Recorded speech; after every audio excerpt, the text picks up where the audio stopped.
우리 이 시간에 하나님의 말씀 보도록 하겠습니다. 하나님의 말씀 구약 성경 출애굽기 34장 29절부터 35절까지 있는 말씀입니다. 출애굽기 34장 29절부터 35절까지 있는 말씀 우리 한 목소리로 함께 봉독 드리도록 하겠습니다. 모세가 그 증거의 두 판을 모세의 손에 들고 시내산에서 내려오니 그 산에서 내려올 때에 모세는 자기가 여호와와 말하였으므로 말미암아 얼굴 피부에 광채가 나나 깨닫지 못하였더라.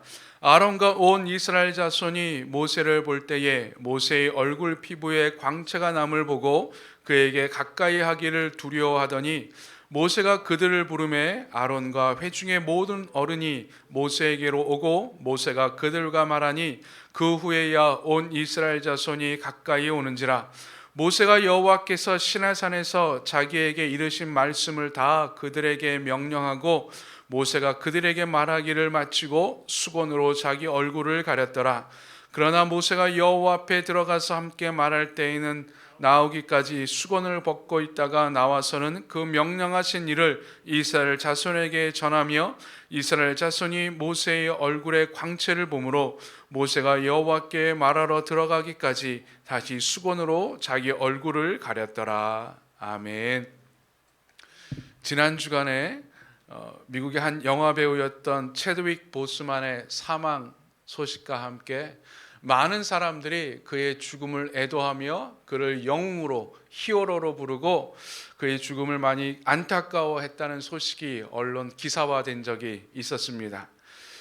체드윅 보스만이라고 하는 그는 우리가 잘 아는 영화 블랙팬서의 주인공이었습니다. 흑인으로서는 처음으로 히어로물의 주인공이 된 그를 영웅으로 히어로로 이야기하는 사람들은 그의 영화 캐릭터 때문인 줄로 압니다. 그렇죠?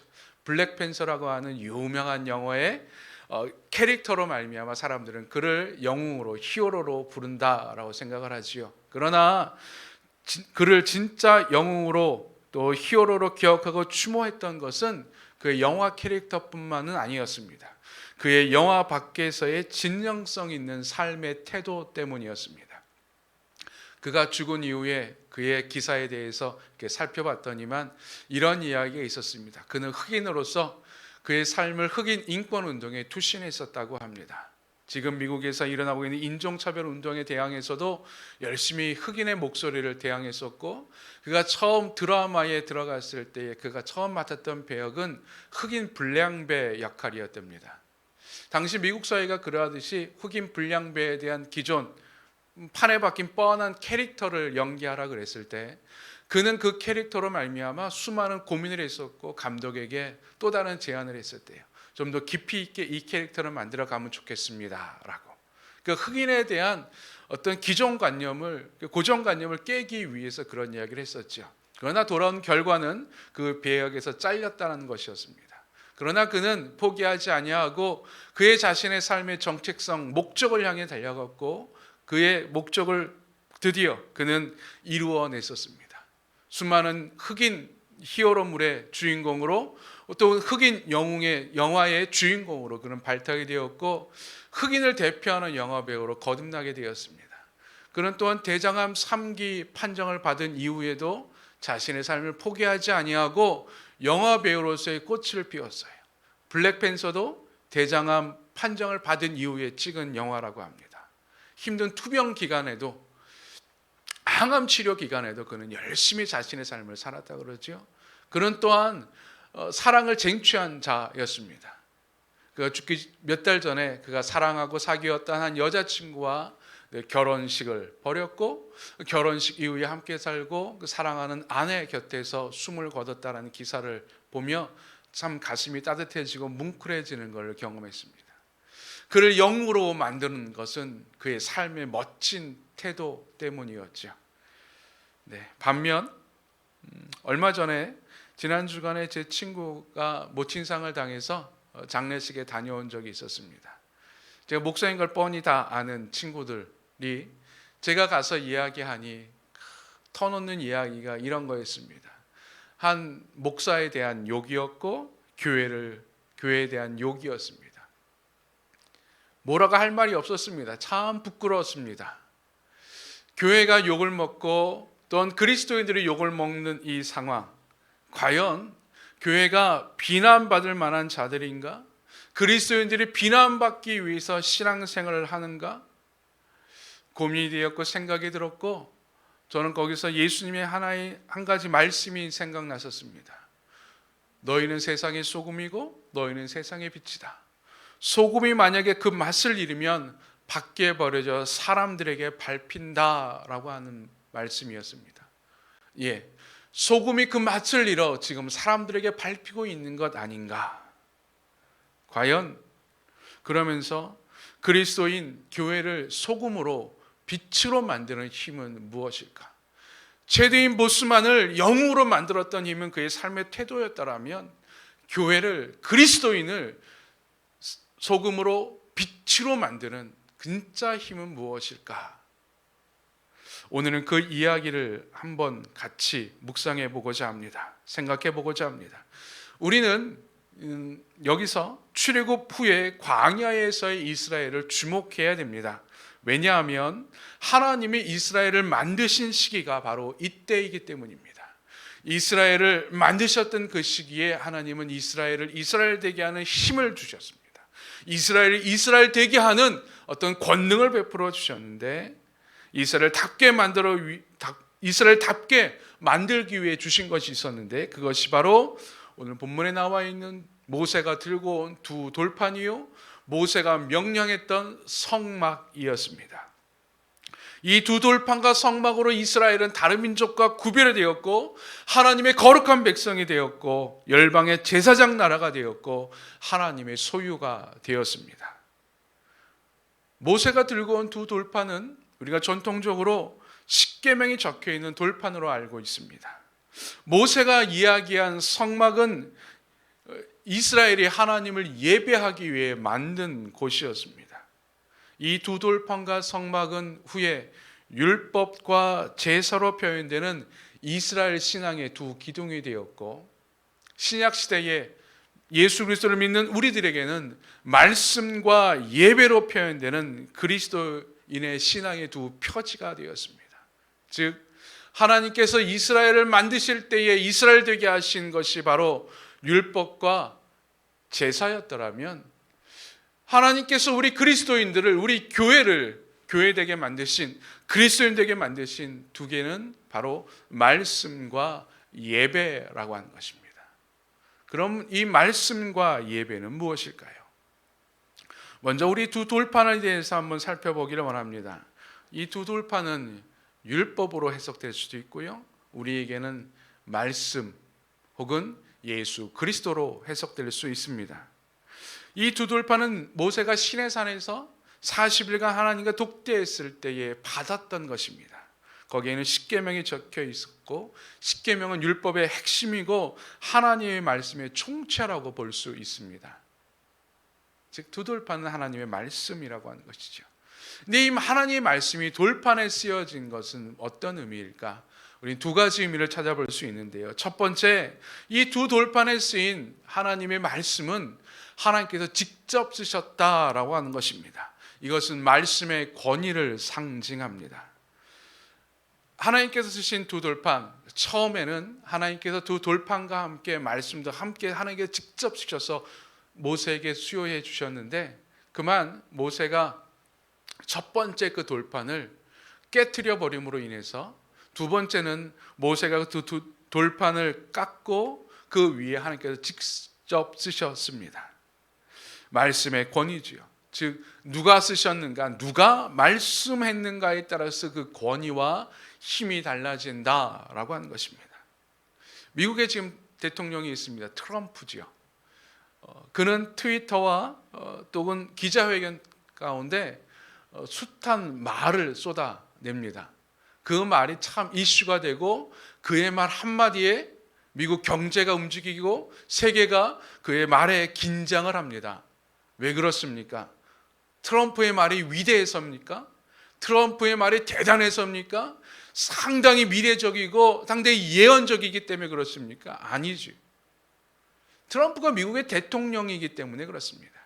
그가 그냥 일개 기업의 회장이었더라면 그가 아무리 어떤 말을 하더라도 사람들이 쳐다보지 않을 거예요. 그의 말에 미국 경제가 흔들리지 않을 거예요. 미국 대선 판도가 바뀌지 않을 거예요. 그러나 그는 대통령이기 때문에 그의 말에 권위가 있고 힘이 실렸다라는 것이지요. 하나님의 말씀도 마찬가지입니다. 만약에 하나님의 말씀이 그 누군가가 모세가 한 것이라면, 하나님의 말씀이 제사장들이 한 것이라면 율법이, 그것은 아무런 힘도 발휘하지 못할 것입니다. 우리가 그냥 한 귀로 듣고 한 귀로 흘려버릴 수도 있을 것입니다. 그러나 우리가 그 말씀을 받아들이는 이유는, 그 말씀을 내가 받드는 이유는 하나님께서 직접 하셨기 때문에 그렇습니다. 즉 말씀의 권위는 하나님에게 있습니다. 이 말은요, 그 말씀의 권위에 인간이 숟가락 얻지 못한다라고 하는 거예요. 예수님 당시에 바리새인들이 예수님께 숱하게 욕을 얻어먹었습니다. 그 이유는 간단했어요. 하나님의 말씀이 있는데 하나님의 말씀을 그냥 받아들이지 아니하고 그 말씀에 자신들의 생각을 얹어요. 자신들의 전통을 얹어요.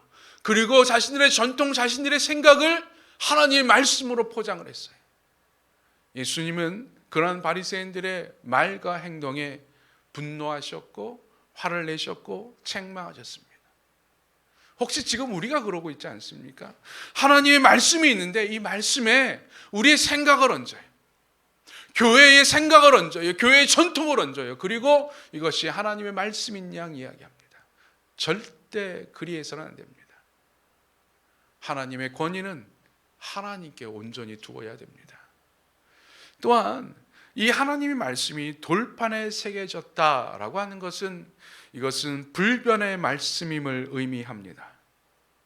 당시에는요, 양피지에 글을 쓰기도 했었습니다. 당시에는 파피루스에 글을 쓰기도 했었어요. 혹은 토판에 글을 쓰기도 했었습니다. 진흙으로 만든 토판에 거기에 글을 새겼어요. 그러나 하나님께서는 양피지도 아니었고 파피루스도 아니었고 토판도 아닌 돌판에 글을 새기셨습니다. 그 의미는 뭡니까? 아주 간단합니다. 돌판에 새긴 것은 변하지 않습니다. 돌판에 새긴 것은 사라지지 않는다라고 하는 것이죠. 즉 하나님의 말씀은 절대 진리라고 하는 거예요. 절대 사라지지 아니하고 변하지 않는다라고 하는 것입니다. 요즘을 사회학자들은 포스트 모더니즘 시대라고 이야기합니다. 절대 진리가 없다고 하는 거예요. 다 상대적이라고 이야기합니다. 그래서 포스트 모더니즘을 살아가는 사람들은 절대 진리를 인정하지 않습니다. 불변을 인정하지 않습니다. 그래서 그 사람들에게는 하나님의 말씀이 이상해요. 하나님의 말씀이 참 신기합니다. 불변하다니, 변하지 않는다니, 그런 것이 어디 있느냐라고 항변하기도 합니다. 그러나 우리에게는 하나님의 말씀은 변하지 않는 것인 줄로 믿습니다. 아니, 우리에게뿐만이 아니라 하나님의 창조한 이 세상 가운데는 하나님의 말씀을 불변합니다. 절대 변하지 않습니다. 근데 여러분, 혹시 우리가 하나님의 말씀을 자꾸 바꾸고 있고 변화시키고 있지 않습니까? 자꾸 변하게 만들어요. 상대적인 것으로 만들어요. 내가 편한 것에, 내 마음에 드는 것에만 내가 하나님의 말씀을 적용하고 내가 편하게 받을 수 있는 말씀만 받기도 합니다. 이것은 잘못된 것입니다. 하나님의 말씀은 그 말씀 그대로 받아들여야 됩니다. 이 절대 변하지 아니하고 하나님의 권위가 있는 이 두 돌판은 모세가 가지고 온 이후에, 나중에 성막을 짓고 난 이후에 법궤 안에 안치됩니다. 지성소에 들어가요. 이 두 돌판은 백성들의 눈에 보이지 않습니다. 백성들 사이에서 눈에 띄지 않는 은밀한 곳에 숨겨지게 됩니다. 돌판이 백성들에게서 사라진 것이지요. 그러나 그 두 돌판은 백성들 사이에 들어갑니다. 하나님의 말씀이 그저 새겨져 있는 것으로 끝난 것이 아니라 그 말씀이 백성들의 삶 가운데 들어갔다라고 하는 것이에요. 이것이 진짜 말씀입니다. 단지 그 돌판이 있는 것에 만족하는 것이 아니라 성경책이 있음으로 위안을 얻는 것이 아니라 이 성경책에 있는 하나님의 말씀이 그 두 돌판이 이스라엘 민족의 삶 가운데 들어가고 우리 이 말씀이 우리의 삶 가운데 스며들 때 진짜 말씀이 된다라고 하는 거예요. 우린 종종 우리 주변에 말씀 수집가들을 보게 됩니다. 말씀을 달달달달 외우는 사람들, 1.1획도 틀림없이 창세기 1장 1절부터 요한계시록 22장까지 다 하나님 말씀을 그냥 다 외우는 사람들이 있어요. 대단하지요. 또 그들은 그걸 자랑합니다. 여러분, 말씀 외우는 것, 말씀을 수집하는 것, 좋은 말씀을 갖고 있는 것, 마음속에 품고 있는 것 참 중요합니다. 그러나 더 중요한 것은 말씀을 단지 수집하는 것을 만족하는 것이 아니라 그 말씀을 내 삶 가운데 스며들게 하는 것입니다. 그저 그 말씀을 깨닫는 것이 아니라 그 말씀이 깨달아져서 내 손과 발과 입술로 드러나는 것입니다. 이것이 진짜 말씀이에요. 두 돌판은 백성들 사이에서 보이지 않았지만 백성들의 삶 가운데 스며들었고 백성들을 움직이는 동력이 되었고 생활의 원칙이 되었습니다. 그래서 하나님은 이스라엘을 만드셨죠. 또 하나 우리가 주목해야 봐야 될 것이 있는데 오늘 본문에 있는 말씀입니다. 모세가 40일간 하나님과 대면하고 난 이후에 그 두 돌판을 들고 산에서 내려옵니다. 그때 사람들이 모세의 얼굴에서 광채를 봐요. 즉 영광을 보게 됩니다. 하나님의 영광을 보게 된 것이죠. 그래서 그 하나님의 영광, 그 광채로 말미암아 백성들이 두려워하였다라고 기록하고 있습니다. 근데 모세가 40일간 하나님 만나고 내려온 것은요, 내려와서 백성을 만난 것은 이번이 처음이 아닙니다. 32장에 모세가 40일간 하나님과 똑같이 있다가 두 돌판을 가지고 산에서 내려오는 장면이 있습니다. 근데 그때는 그의 얼굴에서 광채가 났다라고 하는 말이 없어요. 똑같이 40일 있었는데 그때는 광채가 안 나고 지금은 광채가 났을까? 왜 달라졌을까? 우린 여기서 한 가지 중요한 사실을 알게 됩니다. 하나님의 영광은 우리의 감정과 분노 때문에 드러나지 않을 수 있다라고 하는 거예요. 첫 번째 40일 하나님 같이 있다가 내려온 모세와 두 번째 모세가 다른 점이 있어요. 똑같이 들고 온 건 두 돌판이었는데 다른 게 있었는데 첫 번째는 모세가 먼저 분노의 감정을 드러냈어요. 이스라엘 민족이 그 시내산 아래에서 금송아지를 섬기고 축제를 벌이는 것을 보고 모세가 분노를 표합니다. 화를 냅니다. 그 화로 말미암아 그 분노로 말미암아 그의 얼굴에서 가졌던 광채가 드러나지 않아요. 두 번째 모세가 내려올 때는 분노를 내지 않아요. 그저 하나님과의 영광 가운데에서 그 돌판을 가지고 거룩함으로 내려옵니다. 그때 모세의 얼굴에 하나님의 광채가 드러났던 것이죠. 즉 우리가 기억해야 될 것, 우리가 하나님의 말씀을 가지고 살아갑니다. 모세처럼 하나님의 두 돌판을 가지고 세상 가운데 나아갑니다. 그러나 우리가 우리의 감정을 더할 때에, 우리의 분노를 표출할 때에, 우리의 다른 모습을 드러낼 때에 하나님의 영광이 드러나지 않을 수 있다라고 하는 거예요. 우리가 하나님의 말씀대로 살아가지 못할 때에 하나님의 영광이 드러나지 않을 수 있다라고 하는 것입니다. 여러분, 지금 우리 교회의 모습이 아닐까요? 그리스도인들의 모습이 아닐까요? 하나님의 말씀을 가지고 있지만, 하나님의 말씀을 대언하고 있지만 그 말씀을 가지고 나오기 전에 우리의 감정이 드러납니다. 우리의 삶에 하나님의 말씀이 스며들지 않고 있습니다.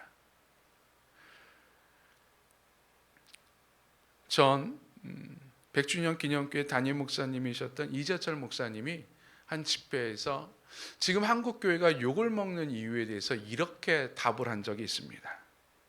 한국 교회가 욕을 먹는 이유는 유니폼에 걸맞는 행동을 하지 않아서이다. 유니폼에 걸맞는 행동을 하지 않았기 때문에 욕을 먹는다라고 하는 거예요. 유니폼이란 무엇입니까? 그리스도인들은, 우리는 예수 그리스도를 믿음으로 말미암아 그리스도로 옷 입는다라고 합니다. 그리스도로 옷 입는다라고 하는 것은 그리스도의 말씀, 그리스도의 삶을 내가 옷 입는다고 하는 거예요. 근데 그 그리스도인 옷을 입었는데 그 유니폼에 답지 않게 사람들이 보기에 저 사람은 그리스도인이야, 그리스도를 닮은 사람이야, 그리스도를 따르는 사람이야, 그리스도의 말씀대로 살아가는 사람이야 라고 바라보는데 그렇게 행동하지 않는다고 하는 거예요. 그래서 실망하고 그래서 욕을 먹는다라고 하는 것이죠. 이와 같습니다. 여러분, 경찰 제복을 입어요. 근데 그 경찰 제복을 입은 경찰관이 여러분 법을 어기고 막 행동한다고 생각해 보십시오. 그 경찰을 칭찬하는 사람들이 있을까요? 다 경찰 욕할 겁니다. 군인이 군복을 입고 군인답게 행동하지 아니하고 널브러져 있으면 우리는 그 사람을 군인으로 바라보지 않을 거예요. 그죠? 저 사람 예비군인가 보다 라고 생각할 겁니다. 그렇죠? 여러분, 교복 입은 학생이 그 교복을 입고 술집에서 술을 먹는다면, 길거리에서 담배를 핀다면 우린 그를 어떻게 볼까요? 학생으로 볼까요? 아니죠. 그를 칭찬하는 사람은 한 사람도 없을 것입니다. 다 비난하고 다 욕하고 손가락질할 겁니다. 그리스도인도 마찬가지. 그리스도로 옷 입었다. 지금 말씀을 입은 자들이 말씀대로 살아가지 않을 때에 하나님의 영광이 드러나지 않습니다. 교회를 만드는 힘, 그리스도를 만드는 힘은 바로 이 말씀입니다. 내가 그 말씀을 내 삶 가운데 받아들이고 내 삶 가운데 스며들게 할 때에 교회가 교회되고 그리스도인이 그리스도인 될 줄로 믿습니다. 두 번째, 하나님께서 이스라엘을 이스라엘로 만드신 것은 바로 성막이었습니다. 하나님이 시내산에서 40일간 모세에게 이 성막의 모형을 보여주시고 말씀해 주십니다. 그리고 모세는 그것을 받고 그 모형을, 그 설계 도면을 듣고 내려와서 이스라엘 백성들에게 이 성막을 만들게 합니다. 이 성막은 예배의 장소였고 이스라엘 중심에 위치하고 있었어요. 근데 이 성막의 특징이 있습니다. 이 성막의 특징은 무엇인가? 하나님께서 설계하셨지만, 하나님께서 보여주셨지만 인간의 재료로 인간이 만들었다고 하는 거예요. 하나님께서 그 식양을 다 알려주셨는데 하나님께서 이렇게 얘기해요. 너희들이 가지고 있는 실들과 너희들이 가지고 있는 천들과 너희들이 가지고 있는 나무 목재들과 너희들이 가지고 있는 귀금속을 가지고 그걸로 성막을 만들어라 라고 이야기합니다.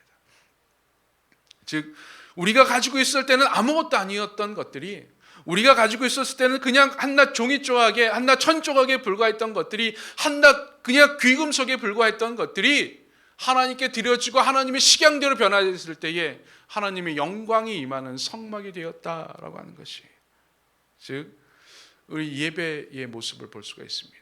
여러분, 예배는요 하나님의 말씀대로 이루어지는 것입니다. 그러나 모든 것이 다 하늘에서 내려오는 것이 아니에요. 인간이 가지고 있는, 내가 가지고 있는 일상의 것을 하나님께서 원하는 대로 드릴 때에 하나님의 영광이 드러나는 거예요. 예배의 시간도 마찬가지지요. 우리의 그냥 한낮 시간입니다. 여러분, 주일날 11시 하나님께서 특별히 구별한 시간입니까? 아니죠. 하나님께서 원하는 그 예배의 모습을 우리가 우리의 시간 중에서 하나를 쪼개어서 하나를 그 하나님께 드릴 때에, 하나님의 마음에 합당하게 드릴 때에 그 시간에 하나님의 영광이 드러나게 되는 것이지요.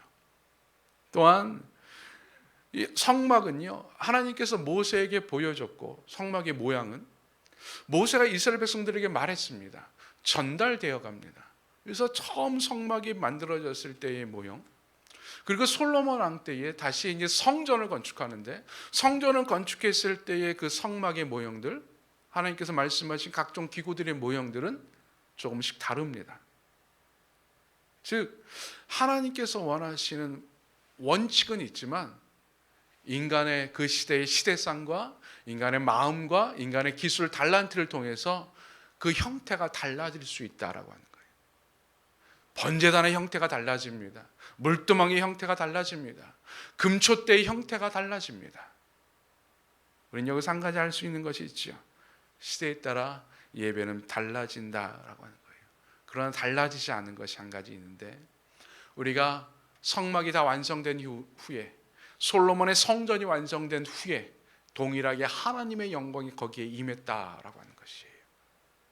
동일하게 수많은 이스라엘 민족들이 거기서 하나님께 예배하며 하나님을 만나고 하나님의 영광을 체험하고 새로운 힘을 얻었다라고 하는 것입니다. 즉 예배는 우리가 하나님께 나아갈 때 하나님의 영광이 임하는 것이고, 그 영광을 통해서 우리는 예배를 통해서 힘을 얻게 된다라고 하는 것입니다. 예배는 우리의 힘이 될 줄로 믿습니다. 요즘에 우리 교회의 그리스도인들 사이에 최대 이슈가 되는 것이 있지요. 바로 현장 예배를 드릴 것이냐 혹은 비대면 예배를 드릴 것이냐의 문제입니다. 수많은 그리스도인들이, 수많은 목회자들이 자신들의 의견을 다 이야기합니다. 한참 논쟁을 합니다. 어떤 분들은 예배에 목숨 걸어야 된다라고 이야기하면서 정부의 시책에 반하며 벌금 물고 감옥에 갈 각오까지 하며 예배 드린다고 합니다. 마치 순교자인 양 이야기하고, 어떤 사람들은 정부에서 그렇게 이야기하는데 교회는 이웃의 생명을 중시 여겨야 되는데 어떻게 이 위중한 상황에 모여서 예배를 드리냐고, 모여서 예배 드리는 사람들을 미개인으로 취급하고 비대면 예배를 장려하기도 합니다. 여러분, 과연 어떤 것이 옳을까요? 어떤 것이 정상일까요? 우리는 이 성막의 역사를 살펴보면 그 해답을 조금 실마리를 찾을 수 있습니다. 성막이 완성되고 나서 이 성막은 수백 년간 이스라엘 민족과 함께 있었습니다. 이 성막의 형태는 변하지 않았어요. 그러나 이스라엘이 가나안 땅에 정착하고 가나안에서 왕국을 건설하고, 이스라엘이라는 나라 왕국을 건설하고 난 이후에 성막의 형태가 바뀝니다. 텐트가 아니라 성전이 돼요. 멋진 성전이 되어서 그것을 예배를 드립니다. 그러나 이 성전이 그만 전쟁통에 바벨론과의 전투에서 완전히 무너지고 맙니다. 다 무너졌어요. 더 이상 그들이 하나님께 예배 드릴 곳이 없었습니다. 성경에서, 율법에서 이야기하는 가서 하나님께 번제를 드리고 소제를 드리고 화목제를 드려야 되는 그 예배 장소가, 제사의 장소가 사라진 거예요. 그때 이스라엘 민족이 차선제로 선택한 것이 있었습니다. 바로 회당이라고 하는 거예요. 하나님께 제사 드리기를 대신해서 하나님의 말씀을 읽습니다. 하나님께 기도로 분향하는 데 있어 향을 사르기에 앞서서 그들은 하나님을 찬양합니다. 기도합니다. 지금 우리의 예배 형태와 비슷한 모습으로 회당에서 예배 드리기 시작해 하나님께 제사 드리기 시작했습니다. 나중에 다시 성전이 재건되고 난 이후에도 회당은 사라지지 않아요. 즉 회당과 성전이 공존하며 함께 예배를 드립니다. 율법에서는요, 오직 성전 예배만 강조했었어요. 회당은 말도 나오지 않았었습니다. 그러나 시대에 따라서 바뀌게 된 것이죠. 회당으로서, 회당이라고 하는 당시 사람들이 즐겨 모였었던 그 모임 형태로, 집합 형태로, 회의 형태로 바뀌어 나간 것입니다. 요즘은 많은 사회학자들이 포스트 코로나를 생각해야 된다라고 이야기합니다. 사회가 바뀐다고 하는 거예요. 교회도 거기에 따른 걸맞는 예배의 형태를 찾아야 될 줄로 믿습니다. 즉 다시 말해서 성전 예배건 회당 예배건 어떤 것이 중요한 것이 아니라고 하는 거예요. 어떤 것이 정답이 아니라고 하는 거예요. 즉 현장 예배건 비대면 예배건 그 둘 중에 하나의 답이 있다라고 생각해서는 안 됩니다. 하나님께서 원하시는 것은 바른 예배입니다. 사마리아 여인이 예수님을 만나서 묻습니다. 우리는 그리심산에서 예배드려야 된다고 이야기하고 당신은 저 시온산에서 예배드려야 된다고 이야기하는데 어떤 예배가 정상입니까? 어떤 예배가 정답입니까? 라고 물어요. 그때 예수님께서 말씀하시죠. 하나님께서 원하시는 예배는 영과 진리로 예배하는 자를 찾으신다. 즉 하나님께서 찾으시는 것은 어디에서 예배드리냐, 어떤 형태로 예배드리냐가 아니라 영과 진리로 예배하는 자들을 찾는다라고 하는 것이에요. 즉 하나님께서 이 시대에 찾으시는 예배자는 네가 대면 예배로 현장에서 예배드리느냐 비대면으로 예배드리느냐 그걸 찾는 것이 아니라 바르게 예배드리는 자를 찾는다라고 하는 것이에요. 바르게 예배드리는 자에게 하나님의 능력이 임할 줄로 믿습니다. 하나님의 은혜가 임할 줄로 믿습니다. 여러분, 우리에게 지금 중요한 것은 어떤 형태가 아닙니다. 진짜 예배자예요. 하나님께서 찾으시는 진짜 예배자로 내가 지금 예배드리고 있는가? 모여서 예배드려도 그 마음이 딴 데가 있으면 바른 예배자 아닙니다. 비대면으로 예배드려도 그 마음이 하나님께 가 있으면 그건 진짜 예배자입니다. 그러나 여러분, 지금 우리는 어떻습니까? 처음 비대면으로 예배드리며 하나님께 눈물을 흘리며 예배했던 그 모습이 지금 우리에게 있습니까? 아니면 지금은 비대면이 습관이 되어서 이게 더 편하구나, 쉽네라고 생각하며 그저 딴 생각하며 그저 유튜브 틀어놓고 영상 틀어놓고 있고 지금 예배드리고 있지 않습니까? 우리가 진짜로 회복해야 될 것, 교회를 진짜로 소금되게 하고 빛되게 하는 것 무엇입니까? 바른 예배예요. 바른 하나님의 말씀입니다. 여러분, 교회를 만드는 이 힘, 말씀과 예배, 하나님께서, 예수님께서 이미 우리에게 다 수교해 주셨어요. 그럼 이거를 우리가 가지고 말씀을 우리의 삶 가운데 스며들게 해서 우리의 손과 발과 입술로 드러내야 되고, 우리가 바른 예배로 하나님의 영광을 임하게 하는 의무가 우리에게 있는 줄로 믿습니다.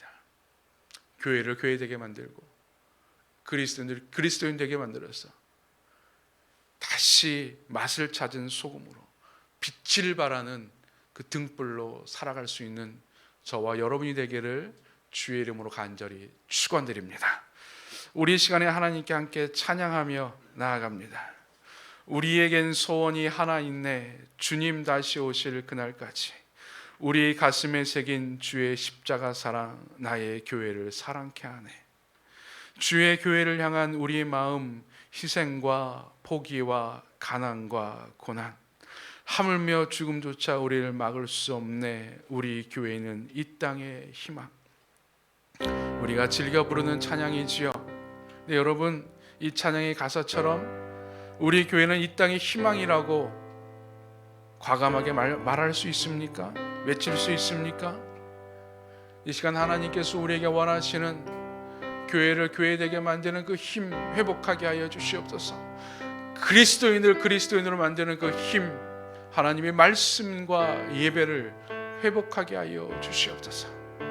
간절한 마음으로 함께 찬양하며 나아갑니다. 우리에겐 소원이 하나 있네, 주님 다시 오실 그날까지. 우리 가슴에 새긴 주의 십자가 사랑, 나의 교회를 사랑케 하네. 주의 교회를 향한 우리 마음, 희생과 포기와 가난과 고난,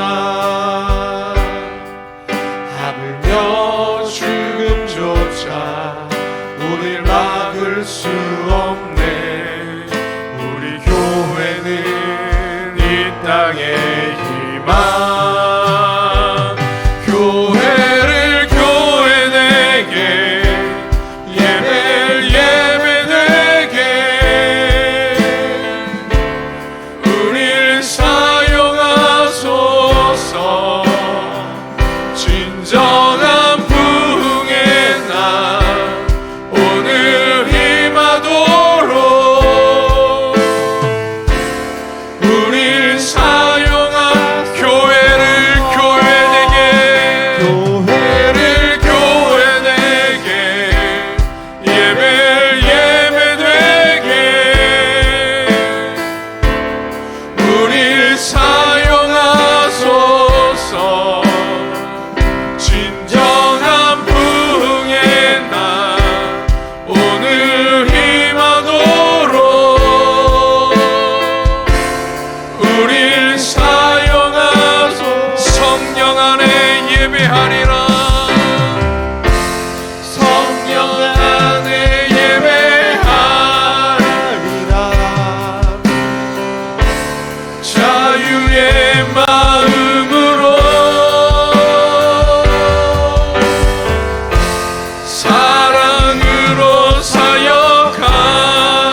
기도에 나아갈 때 하나님, 이스라엘을 이스라엘에게 만드셨던 그 두 돌판과 성막을 지금 우리 교회에, 우리 그리스도인의 삶 가운데 허락하여 주시옵소서. 하나님의 말씀과 예배로 말미암아 교회 되게 하여 주시고 그리스도인 되게 하여 주셔서 이 세상의 주인께서 원하신 참다운 소금으로 참다운 빛으로 살아가게 하여 주시옵소서. 우리에게 다시 한번 예배의 힘과 말씀의 힘을 회복시켜 달라고 우리 간절한 마음으로 기도하며 나아갑니다. 교회를 교회 되게, 예배 되게 우리 사용하소서. 진정한 부흥의 날 오늘 임하도록 우리 사용하소서.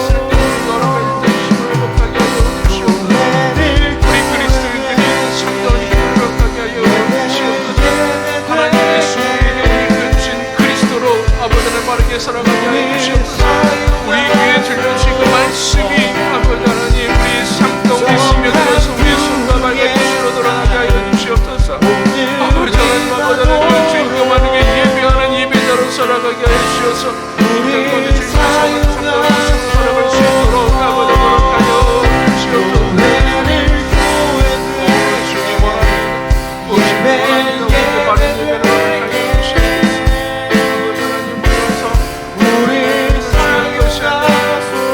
얼마나 바른 예배자로 살아고 있는 것이 중요한 것이고 하나님께서 얼마나 많이 알고 있는가 정당한 거 아버지 하나님 인정하고 있는 것이 아니라